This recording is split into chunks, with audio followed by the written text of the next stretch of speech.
Good morning mga kaboks. Meron po tayong ginagawa dito, Toyota Avanza.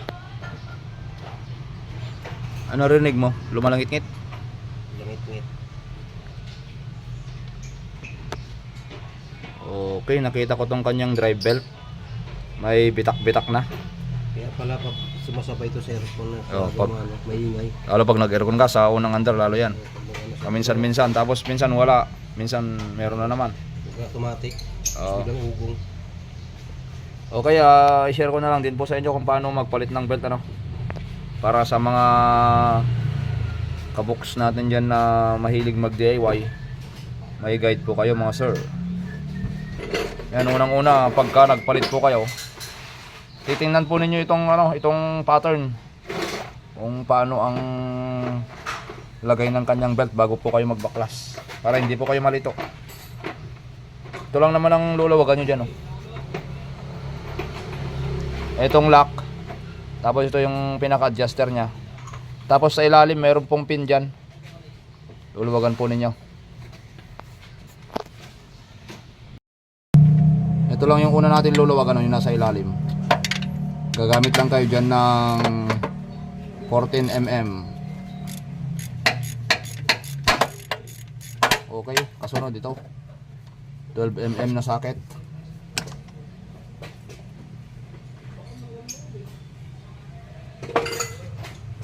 Socket or combination, pwede na yan mga sir. Mipit. Yan, pag nulawagan nyo yan, iikutin po ninyo itong panghila nya. Panghila, saka malambot na yan, pwede nyong kamayin. Yan lang, oh.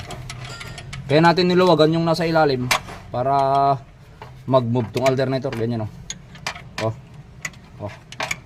Pagka nag-move na ganyan, tatanggalin nyo na yung belt.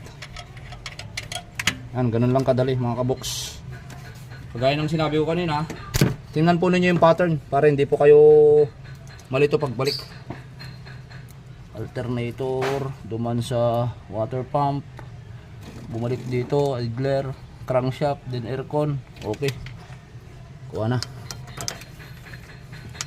Kuha mo mamaya yung law, binalik natin law. Tanda mo yan. Okay. Okay na, ito na yung bago mga kaboks. Siyempre titingnan nyo yung kanyang number. Ang kaso kapag nagamit na yung belt, wala na. Kadalasan nabubura na yung number, kaya ang gagawin nyo, ganito na ang gagawin ninyo. Kung hindi naman, dahil minsan may mga belt na mahaba, kumuha ka lang ng ganyan, bakal, screwdriver, pwede, ganyanin mo, panatin mo ng maigi, ganyan, oh. Kasi baka hindi parehas yung belt, mas mahaba konti or mas maiksi, baka problema. Tapos pag kinabit nyo, ganyan, oh. Yan, yung nababasa yung ganyan yung label. Kakabit na natin.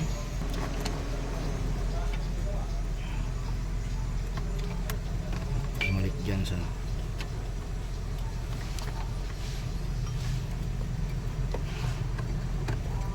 ito, walang groove, ihuli nyo dyan. Yan, kasi mas madali ipasok dyan sa walang groove kaysa dyan sa may groove. Pag sa panghuling isusubo nyo, ipapasok. Yan, oh. Tapos pagka hinila mo to, yan, higpit na tensioner nya, oh. Yan. Tapos titingnan nyo kung umeksakto sa groove lahat, sa lahat ng pulley, aircon, crankshaft, idler, water pump, alternator. Tapos higpitan nyo na to.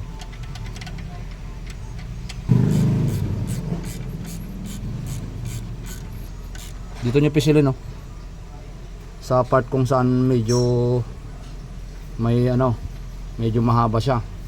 Wag dito sa magkatabing pulley kasi syempre matigas dito. Dito mo pisilin sa medyo magkalayong pulley, ganyan. At may konting play. Kasi pagka sobrang higpit naman yan, hindi rin maganda.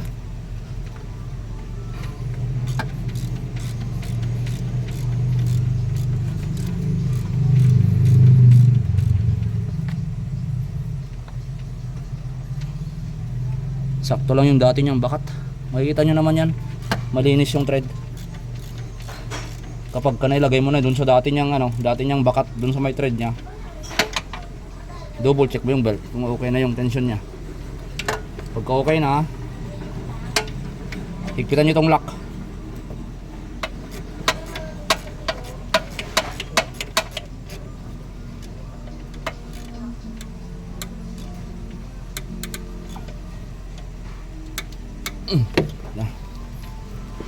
Sunod yung ilalim.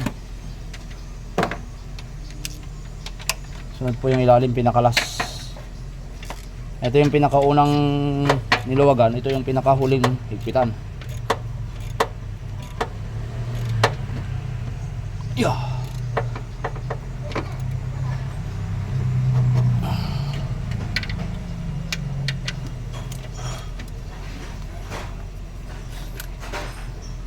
Okay. Start natin.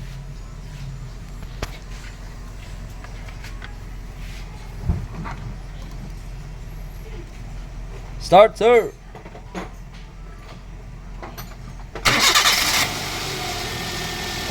Okay.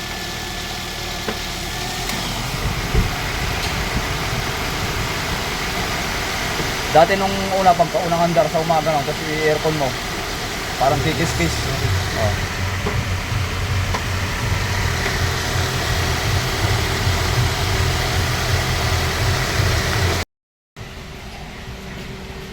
Ito mga kaboks, ipapakita ko lang yung luma na belt, oh. Ayan, oh. Nagsisimula na siyang magbibitak-bitak. Kaya may mga pagkakataon talaga na na iingay dahil malalim na yung groove, tapos syempre dry na yan. May bitak-bitak, kaya yun ang naging problema. Okay, maraming salamat po sa inyo sa patuloy po ninyong pagsuporta sa ating YouTube channel. Please like and subscribe po at pag-share ang mga videos po natin mga kaboks. Thank you. Bye-bye.